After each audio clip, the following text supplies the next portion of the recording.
This is Radio Now 95.3 FM. Come for the news, stay for informed conversations. Swearing-in ceremony of a new Iranian president. His death sent ripples around the Middle East, and an accusatory finger was pointed squarely at Israel, with Iran threatening to launch direct attacks against his killers and the United States promising to defend Israel in the event of an attack. The Middle East seems perched on a knife's edge. On News Extra today, we speak with international affairs commentator and president of Scarab Rising, Irina Sukerman, to get a sense of just what could happen in the Middle East. Ms. Sukerman, thank you for joining us on the conversation. Thank you so much for the invitation. Looking at the situation in the Middle East, what do you think is going to be the next step? And I ask this aware that the White House has said they will most likely take military steps to ensure a de-escalation of tensions in the Middle East. What do you think happens now? Well, the White House has already sent additional warships and fighters into the Middle East to ensure stability. However, Iran's UN mission has already declared that they're going to be attacking civilians in Israel, which is almost guarantees of a high likelihood of military action. There's analysis that an expected attack by Iran could take several days and could involve a mixture of different types of missiles and drones.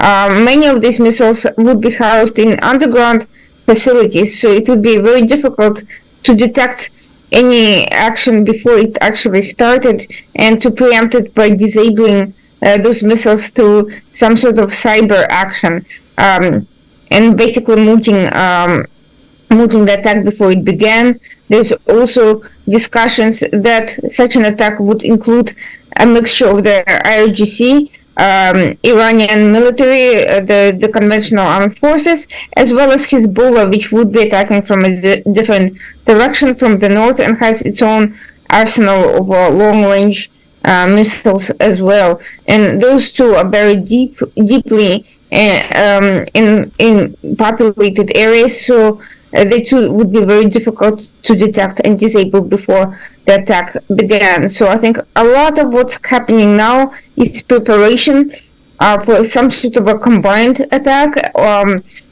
essentially finding ways to secure civilian, highly populated civilian areas, and on the U.S. front, coordinating with regional countries such as Jordan to create buffer zones to prepare for any potential missiles that could go in those directions, and to avoid confusion and uncoordinated actions in response to a large-scale missile attack. Right. So you are right when you talk about Hezbollah and Iran. Now, these are, of course, two entities that are closely linked. Hezbollah supported by Iran, and of course, Iran, of course, being where Haniyeh was present at the time when he was assassinated. But I wonder if there are other players within the region who could be taking a look at the situation, especially as it concerns Israel, with a view towards getting involved with their military. Indeed, we could foresee a much more coordinated attack from many entities in the regions, and one of the leading actors that could have a very surprising role to play are the Houthis in Yemen. The Houthis already started their response. In fact, for the first time in 2 weeks, they attacked a ship in the Red Sea, but as we have seen from the last altercation between the Houthis and Israel, they also have new types of drones that are capable of penetrating even central areas in Israel, like central Tel Aviv, as they did last time. The Houthis had, in fact, threatened to do so again in response to the strikes on Al-Hodeidah. They haven't done so, but if there is a coordinated attack, I'm sure they could be counted on. We could also see more conventional type of fire and shorter range attacks from Iraq and Syria, from local Iran-backed militias there, and also the RGC contingent in Syria, and we could see background players assisting all these Iran proxies and allies in the region with coordination, logistics, intelligence, training, communications, and possibly even launches.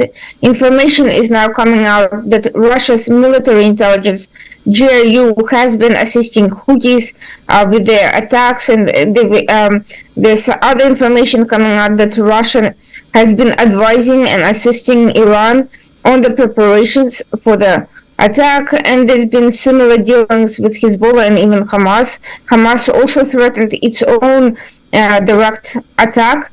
Hamas is in a more difficult position than Hezbollah because it has been, much of its leadership has been decimated. Mohammed Deif and several of Yahya Sinwar's allies have been assassinated in the last week, and their access to additional weapons through the tunnels in Rafah has been cut off by Israel, and they have no way of getting out of Gaza at this point. So Gaza attack is less likely unless they're talking about additional launches of missiles. Even those are, we don't know how much they have remaining, but it has to be a fairly limited number at this point. We could see more attacks within Israel proper, and we could see Hamas mobilizing in the West Bank, where their access has not been cut off, and where they do have access to additional weapons that have been flooding into the area from Iran through Syria, and also attempts have been made by Jordan, but Jordan has been fairly vigilant about cracking down on those. So that's another possibility, another possible front. Right.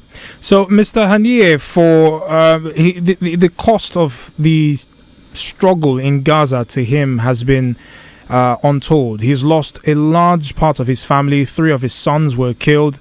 Several of his grandchildren have been killed during the course of Israel's occupation of Palestine.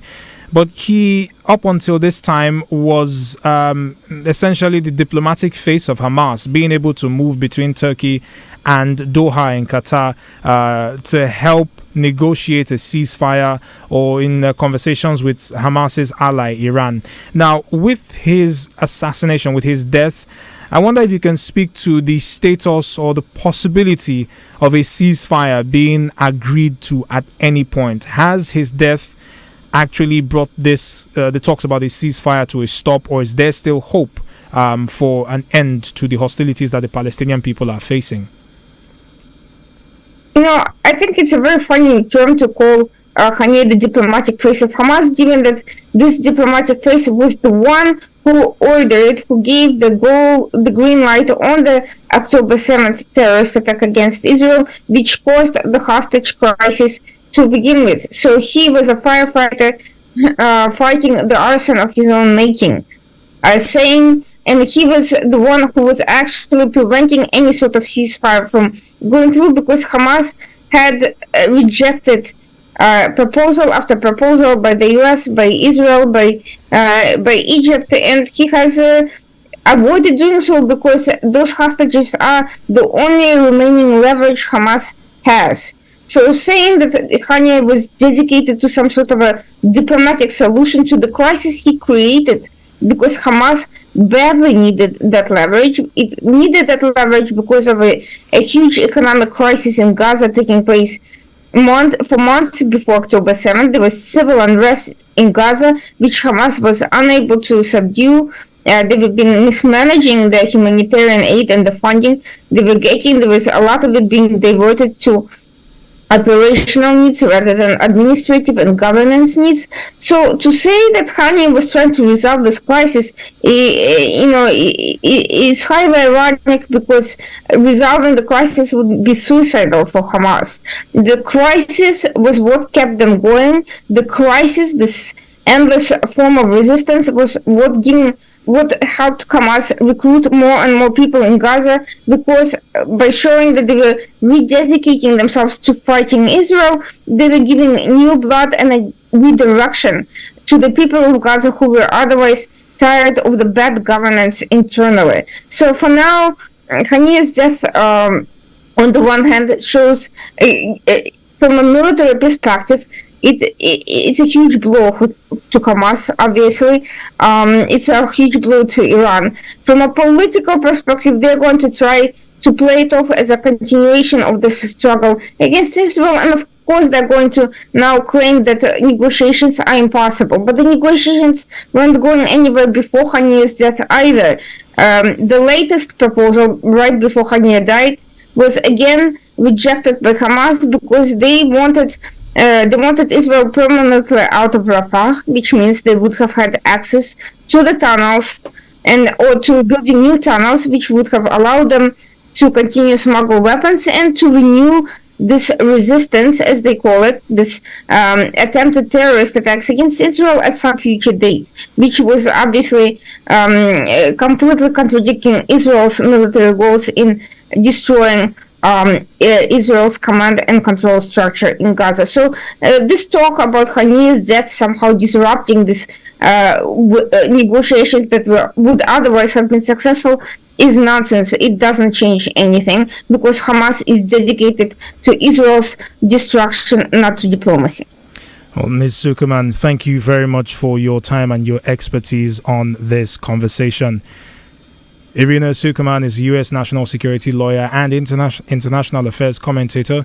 She joined News Extra to speak on the possible fallout of Ismail Haniyeh's assassination. Ismail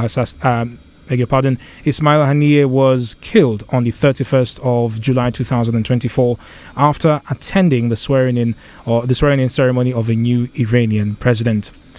That's News Extra on Radio Now 95.3 FM Lagos. I'm Stephen Imediegu.